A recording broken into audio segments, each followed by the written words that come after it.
hampir 7 hari 7 malam tidak keluar rumah. Oseng-oseng, dibikin oseng-oseng ari-ari bayi. Ya Allah. Buat apa, Nek?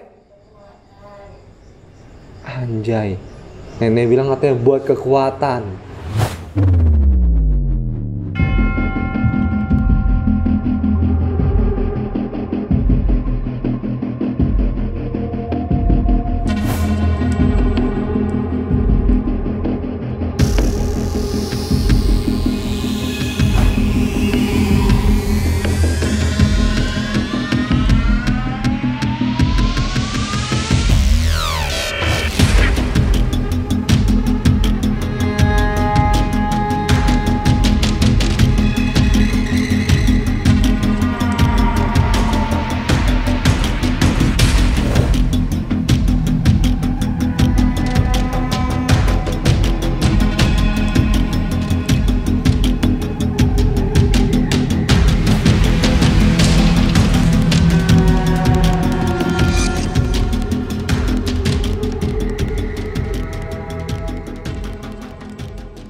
Ruangan sempit ini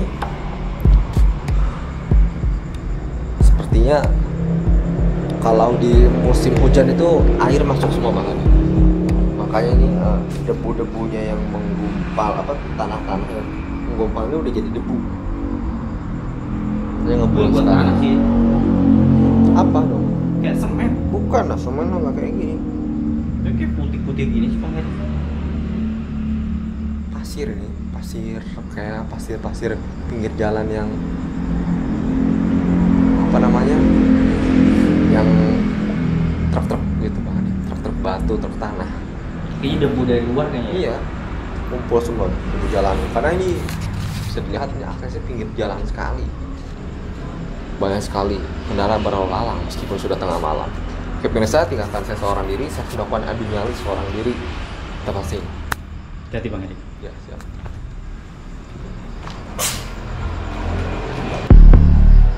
Assalamualaikum warahmatullahi wabarakatuh.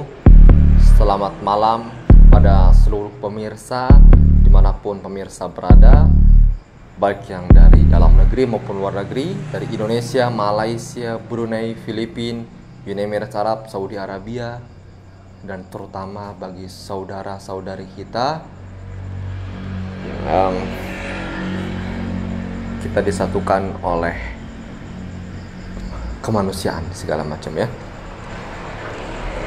Tak lupa juga kita doakan kepada seluruh saudara kita yang ada di Gaza, ada di Palestina. Semoga saudara-saudara kita, teman-teman kita yang ada di sana diberikan perlindungan oleh Allah Subhanahu wa taala, dan yang telah keluarganya yang telah terkena musibah menjadi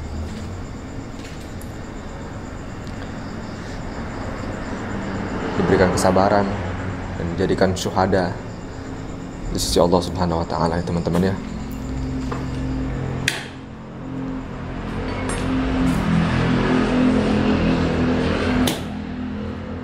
La ilaha illallah Muhammadur Rasulullah. Sebenarnya kalau dibandingkan dengan peristiwa-peristiwa yang ada di Palestina sana, eksistensi di sini tidak ada apa-apa ya teman-teman. Karena lebih horor di sana. Kebiadaban Israel itu, terutama Zionisnya itu sangat-sangat kejam, sangat-sangat keji sekali, sangat-sangat tragis, menyeramkan. Na'udzubillah min dzalik teman-teman ya.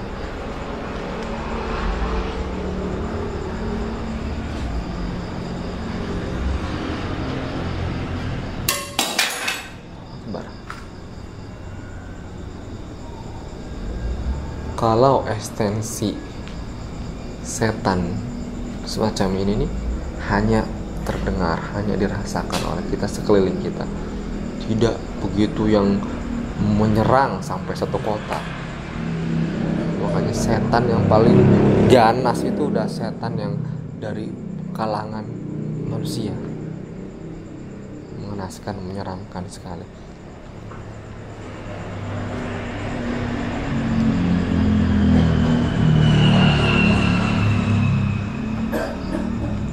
Terdengarnya suara seperti nenek-nenek batuk. Nek, ini bukan batuk luar biasa, bukan batuk biasa ini.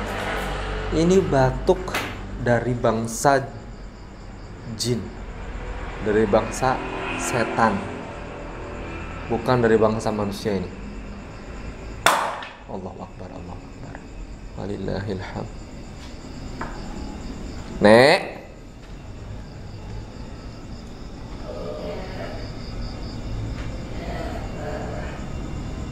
suaranya nih berat sekali neneknya. Tercium aroma apa namanya?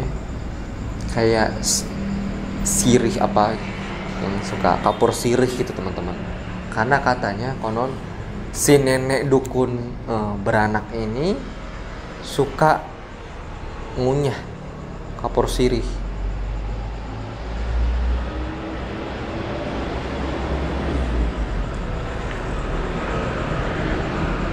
Orang-orang zaman dulu suka gitu ya, pakai nginang apa yang giginya sehingga merah gitu, katanya menguatkan gigi.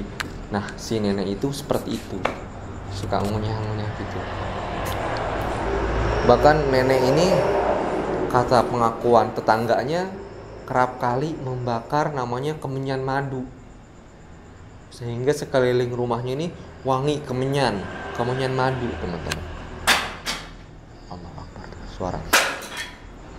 Saking sukanya si nenek ini dengan kemenyan madu, kemenyannya sampai dikunyah katanya. Sampai dia kunyah, sampai dia telan. Kata neneknya, supaya apa nih? Kata tetangganya ditanya. Neneknya menjawab, supaya mulutnya wangi madu katanya.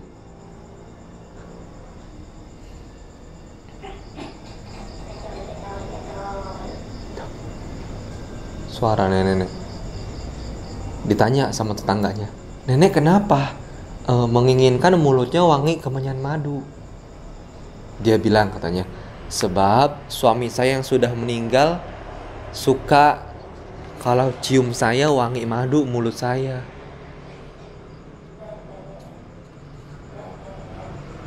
Konon ya teman-teman ya, orang-orang tua terutama dukun ya pada zaman dulu itu kental sekali akan supranatural. Pengakuan warga kalau nanya ke neneknya, tanya, nenek apa nggak takut tinggal sendirian di rumah? Dia bilang, saya nggak takut, kan saya ditemenin sama suaminya. Padahal teman-teman, suaminya sudah meninggal puluhan tahun yang lalu. Jadi si nenek ini, dia ini merasa senantiasa si suaminya masih ada di sekitar dia, di samping dia. Padahal suaminya sudah lama meninggal. Tuh suaranya nih. Nek, kenapa Nek? Kami tidak mengganggu ya Nek. Kami hanya izin mengeksplor ya Nek.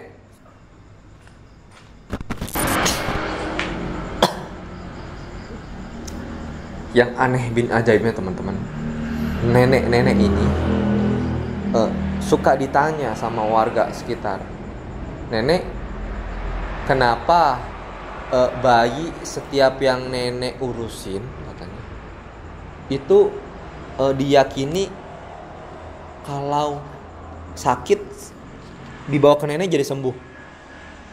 Jadi setiap bayi yang di sini tuh kalau yang dibantu lahirin sama si nenek dukun beranak ini cukup, tidak perlu bidan, tidak perlu rumah sakit, cukup didatangin ke si nenek. Kayak misalnya dia itu tukang nangis, atau dia ini bandel, atau dia ini yang sifatnya suka kena penyakit ain gitu, suka kena guna-guna, suka tidak nyaman di satu tempat, katanya cukup dibawa ke si nenek. Kenapa nek? Apa itu tipsnya? Katanya. Si nenek bilang, jangan bilang ke siapa-siapa katanya. Saya meminta kepada orang tuanya izin katanya, supaya anak ini nurut sama saya telan itu ari-arinya. Ya Allah. Jadi si nenek ini mempunyai kebiasaan menelan ari-ari bayi yang dia bantu untuk kelahiran. Agar apa? Agar si bayinya itu nurut, agar si nenek ini menjadi obat bagi si bayi itu katanya. Itu kayak menurut keyakinan si neneknya, menjadi obat bagi si bayi itu apabila si bayi itu terjadi sesuatu. Teman-teman, mengerikan ya. Sesuatu hal yang diyakini oleh si nenek tersebut selama bertahun-tahun, sehingga akhirnya itu menjadi kebiasaan dan merasa terbukti akhirnya. Jadi ada kejadian aneh teman-teman. Si nenek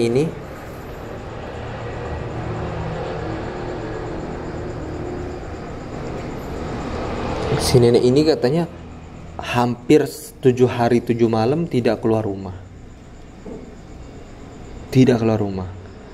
Akhirnya ditoklah rumahnya ini oleh tetangganya. Tok tok tok tok. Nek, lagi apa nek? Tok tok tok tok. Dibukalah sama si nenek. Nenek kemana? 7 hari 7 malam. Allahu Akbar. Suara-suara ekstensi si nenek di belakang. Nenek kemana? 7 hari 7 malam tidak keluar rumah. Nenek kemana? 7 hari 7 malam tidak keluar rumah katanya. Nenek emang punya makan katanya. Dijawablah oleh si nenek, persediaan ari-ari saya masih banyak. Allahu Akbar. Jadi teman-teman, suara itu. Nek, mohon maaf ya Nek, saya ceritain ya Nek. Saya izin menceritakan ya Nek. Jadi si nenek ini banyak pasien bayinya itu yang dipinta ari-arinya, kemudian dia simpan. Itu teman-teman, dia simpan pada suatu wadah.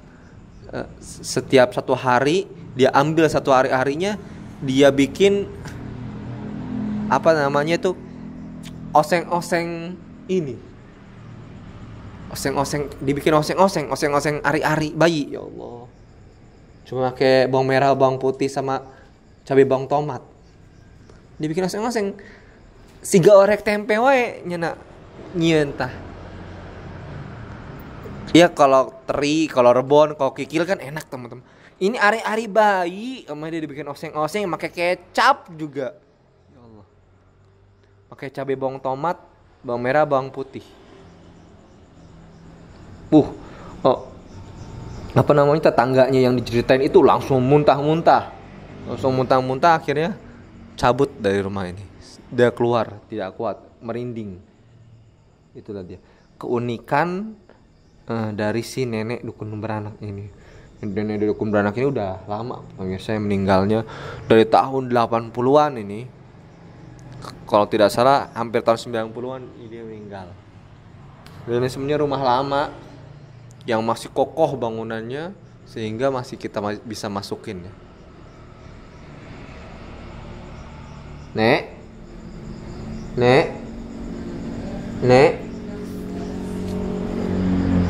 Gimana Nek? Permisi ya Nek, saya izin menceritakan kisah-kisah nenek yang menurut saya tidak wajar, tidak lumrah.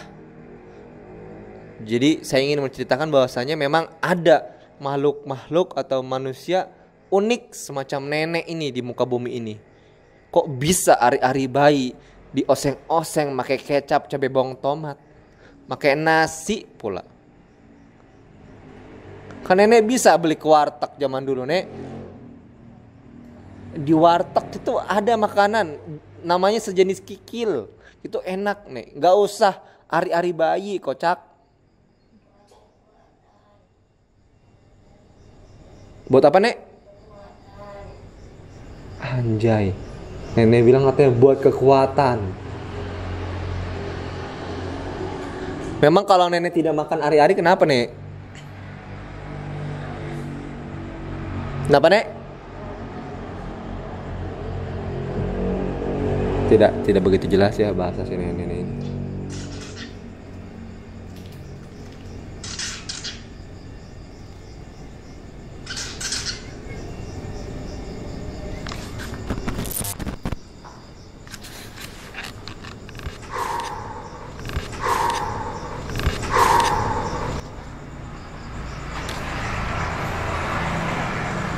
Teman-teman, luar biasa. Jadi memang si nenek ini memiliki ilmu ini bukan sembarangan katanya. Si nenek ini memiliki ilmu turun temurun dari nenek moyangnya. Mulai nenek moyangnya jadi dukun beranak, kemudian ibunya, kemudian tantenya, kemudian turun ke dia. Dan dia merupakan generasi terakhir yang mau mengemban katanya, yang mengemban keilmuan ini. Ilmu yang turun-temurun dari zaman nenek moyang. Kalau sekarang tuh orang kan sudah beralih ke era modern sehingga lebih percaya kepada tabib, kepada medis ya, kepada dokter. Nah, akhirnya kalau melahirkan akhirnya di rumah bersalin bersama bidan, bersama dokter, bagian kandungan dan segala macam. Sudah yang namanya dukun-dukun beranak itu sudah ditinggalkan.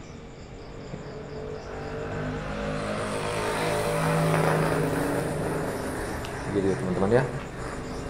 Kepercayaan terhadap dukun-dukun beranak itu sudah mulai memudar karena kan teknologi yang berkembang begitu pesat, begitu canggih sehingga orang-orang mulai percaya mulai beralih kepada ilmu kedokteran. Begitu Pak. Kenapa Bang Heri? Mukanya angker gitu. Angker. Muka Bang Heri angker. Tempatnya yang angker. Apa itu? Jadi saya mendapatkan informasi, tadi saya sudah sampaikan kepada pemirsa supaya Bang Hadi juga lebih tahu juga. Apa? Bahwa si nenek ini punya kebiasaan memakan ari-ari bayi, Bang Hadi. Iya. Iya, guna ilmu kekuatan dia, menenangkan bayi dan juga kekuatan terhadap fisik dan keilmuannya. Buset. Tahu nggak yang anehnya, Bang Hadi? Selama 7 hari 7 malam dia nggak keluar rumah, dia cuma makan ari-ari bayi, dipotong, diiris-iris, pakai cabai bawang tomat, dioseng-oseng, pakai nasi. Kayak usus. Kayak kikil dia, pakai kecap. Innalillahi wa inna ilaihi raji'un. Jijik saya. Tapi memang itu sudah berdasarkan persetujuan dari si pemilik jabang bayi ini, pemilik si ibunya ini. Boleh nggak, dia pasti izin katanya. Jadi sebelum dilahirkan di sini syaratnya adalah supaya ari-arinya saya ambil. Supaya apa nih? Supaya nanti kalau si bayinya nangis, obatnya adalah dia. Obatnya dari si nenek-nenek itu. Ari-arinya diambil gitu. Serem saya. Saya takut. Disimpan di suatu wadah. Mengerikan. Orang tua saya nggak kesini. Ngelahirin Mbah Hadi. Mbah Hadi udah era modern. Ini tuh jangan tahun 70-80 orang-orang yang lahir tahun segituan akhirnya di sini. Iya. Beranak wak di sini. Jadi warga yang mendengar itu aja pengakuan si nenek langsung muntah-muntah di tempat Bang Hadi. Muntah-muntah dia, lemes. Yang anehnya lagi itu dikubur ya? Ya, dikubur. Kalau orang seberang tuh biasanya ada yang dibuang di laut apa di sungai ya. biar menghalang buana supaya dimanapun dia bisa hidup. Iya. Gitu, supaya mengembara. Iya. Jadi seperti itu memang menurut adat kebiasaan masing-masing biasanya, kepercayaan masing-masing. Nah ini kepercayaan si nenek ini memang agak aneh, dimakan sama dia. Kanibal sih, kanibal kayaknya. Sebenarnya dia bukan kanibal juga sih, dia memang guna keperluan ilmu dia Pak. Gitu. Sugihan. Enggak, ilmu dia.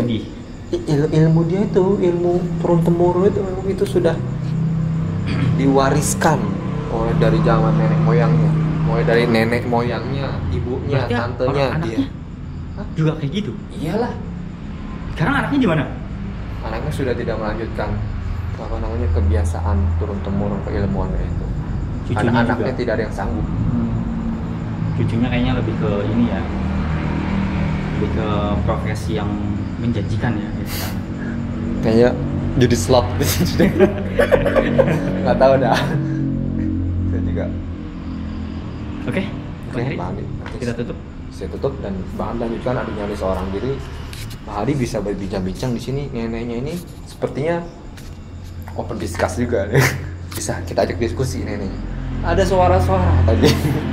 Serius? Iya, saya tanya, nenek kenapa makan makan apa namanya? Are-are. Iya. Apa katanya? Woi kekuatan tadi. Wah, Konyol kan nenek. buat kekuatan ilmu, Ilmunya. ilmunya. Oke, biasa jangan pernah pecah tetap subscribe Misteri Story jam 9 malam.